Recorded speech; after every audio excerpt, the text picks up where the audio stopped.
Ciências, explicação e resumão dos assuntos da prova. Carboidratos. Os carboidratos também fornecem matéria-prima para a produção de moléculas que compõem o nosso corpo. Os monossacarídeos são as bases para formar carboidratos maiores, como a sacarose. Os doces apresentados na fotografia B são esses exemplos. Monossacarídeos e disacarídeos geralmente possuem gosto doce e por isso são chamados de açúcares. No entanto, nem todos os carboidratos são doces. Há carboidratos que são formados pela união de muitos monossacarídeos. São os chamados polissacarídeos, como o amido. A fibra alimentar, que é um exemplo de carboidrato. As fibras alimentares são carboidratos que nosso organismo não consegue digerir nem absorver. No entanto, elas têm papel importante no funcionamento do sistema digestório. Esses carboidratos estão presentes nos alimentos de origem vegetal ou acrescentados em alguns de origem animal. Proteínas. Esses nutrientes nos fornecem matéria-prima para que nosso corpo forme suas próprias proteínas, que fazem parte da estrutura de nossa célula. As proteínas são formadas por moléculas menores,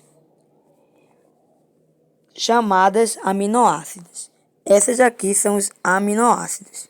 E esses são as proteínas que quando se juntam. A carne, os ovos, peixe, leite e seus derivados e carne de galinha são elementos da proteína. Ou exemplo. Lipídios. Os lipídios são importantes fontes de energia para nosso organismo. Lipídios insaturados. Geralmente são mais sólidos à temperatura ambiente, formando, por exemplo, as gorduras.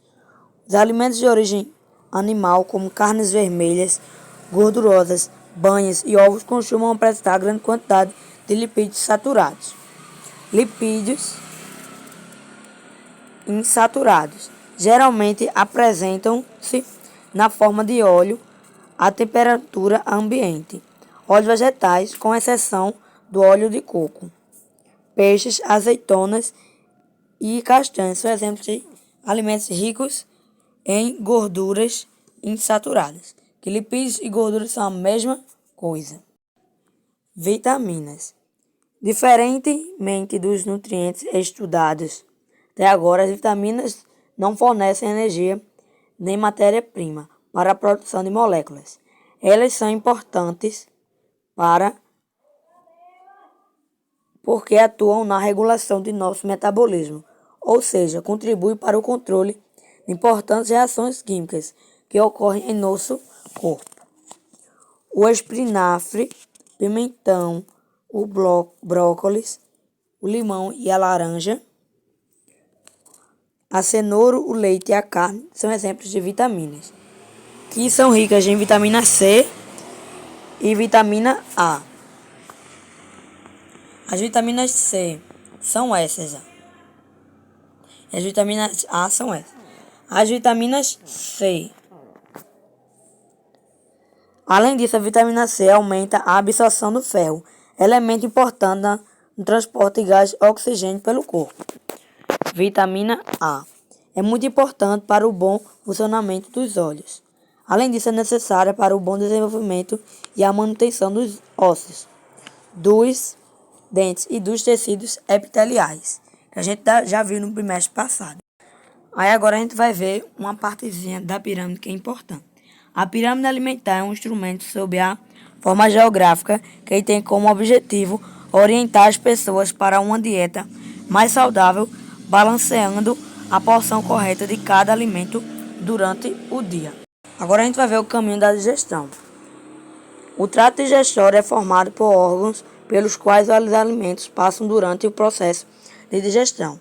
Os alimentos entram nesses órgãos, onde são digeridos, absorvidos ou há formação das fezes. Os órgãos anexos são aqueles que contribuem para o processo de digestão, liberando ou armazenando-se secreções que atuam nesse processo. No entanto, os alimentos não entram nesses órgãos. Agora vamos ver o resumão total. Trato digestório, que é onde tem a boca, a faringe, o esôfago, o estômago e o intestino, que é dividido no delgado e no grosso. Estruturas anexas, que são as glândulas salivares, o fígado, o pâncreas e a vesícula biliar. Dois tipos de digestão, que é a química, que é presente nas enzimas, e a mecânica, que é o exemplo de dentes, e também os movimentos peristálticos. Aí agora eu vou partir para o livro para algumas coisas importantes. A digestão química ocorre devido à secreção do suco gástrico, produzido por células que compõem a parede do estômago. Já a digestão mecânica ocorre por meio de movimentos peristálticos. Na junção do esôfago com o estômago, há uma região estreita denominada cárdia. Na junção do estômago com o intestino delgado, encontra-se uma estrutura muscular que forma o chamado enfísema pilórico. Esse enfísema abre-se para que o alimento saia do estômago e entre no intestino delgado. A ação do suco gástrico é responsável pela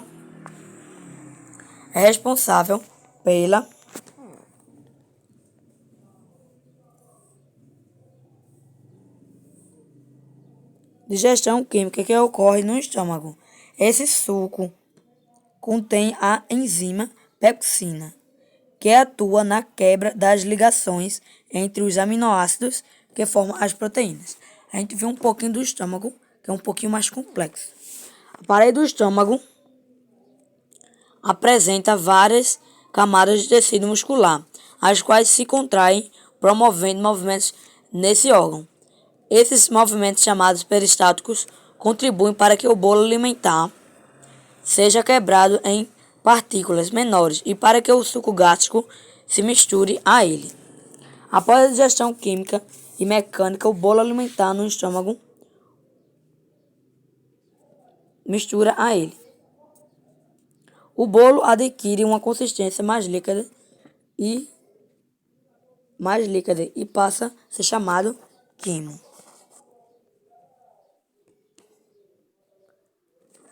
Agora, vamos para os intestinos, que também são meio complicadinhos.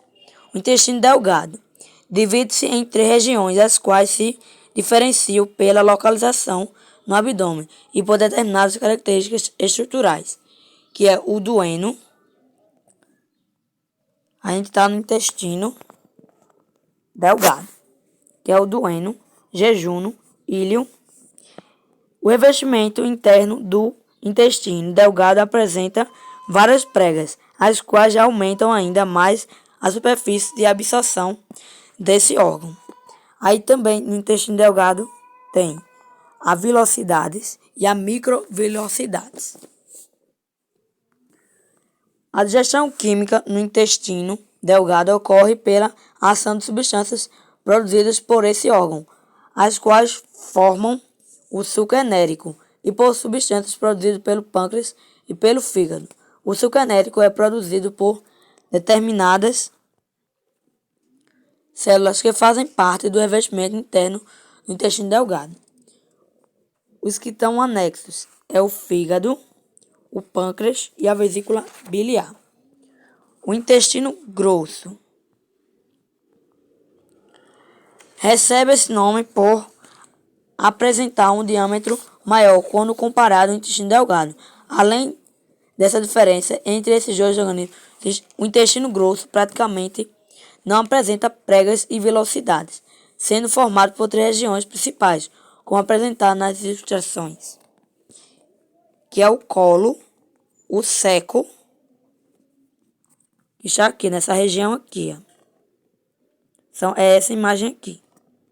O colo está aqui, o seco, o reto e a apêndice. No intestino grosso, a digestão mecânica ocorre principalmente por meio dos movimentos peristálticos, que contribuem para o deslocamento do material pelo trato digestório. Esse deslocamento é facilitado também por um muco produzido por determinadas células do intestino grosso. A digestão química que ocorre nesse órgão é aquela que se iniciou no intestino delgado ou a realizada por bactérias presentes nesse órgão. Essas bactérias quebram moléculas que foram absorvidas, liberando moléculas menores e gases. Aí agora a gente vai para o resumo geral.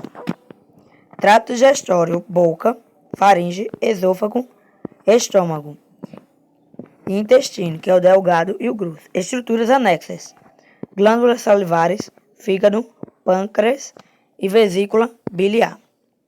2 tipos de digestão: a química, que é presente nas enzimas, e a mecânica, que é os dentes e os movimentos peristálticos. Na boca, a química tem a saliva, a amilase salivar ou pitiliana. Na mecânica, é o exemplo do dente, que os dentes são divididos em 4 grupos: os molares, premolares, caninos e incisivos. Bolo alimentar. Torna-se pastoso. O alimento torna-se pastoso. Faringe. Liga a boca ao esôfago e tem 2 passagens, o alimento e o ar. E ela é tanto para o sistema digestório e o respiratório. Formato semelhante a um tubo. Esôfago. Movimentos peristálticos mais um mico. O movimento peristáltico que empurra o alimento para o estômago. O estômago. Suco gástrico, que é a química, que é a digestão química. E o quimo, que é o mais líquido. Intestinos. O grosso. Formação de fezes. Ele é mais grosso. Tem 3 regiões, chamado seco, colo, reto, que é o ânus. É presente a absorção de água. Intestino delgado. Pregas, revestimento interno. 3 regiões: o dueno, o jejuno e o íleo. Também é presente a velocidades, absorção e a microvelocidades. Também tem o suco enérico, o pâncreas, o fígado e a vesícula biliar, que estão ligados com o intestino grosso. Vamos lá para a revisão, para fechar. Fale sobre as funções dos seguintes nutrientes e onde podemos encontrá-los. Carboidratos são utilizados por nosso organismo principalmente para obter energia. O exemplo é o mel e o leite. Proteínas fornece matéria-prima. Exemplos: ovos e carne. Lipídios, fontes de energia para nosso organismo. Exemplo: manteiga e margarina. Vitaminas não fornecem energia e atuam na regulação do nosso organismo. Exemplo: o brócolis. Sais minerais atuam na regulação de reações químicas. Exemplo: o feijão e carnes vermelhas. E o ovo também.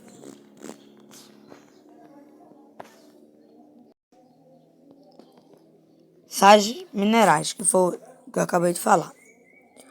A pirâmide alimentar é um instrumento sob a forma gráfica que tem como objetivo mostrar a quantidade de alimento, carboidrato que cada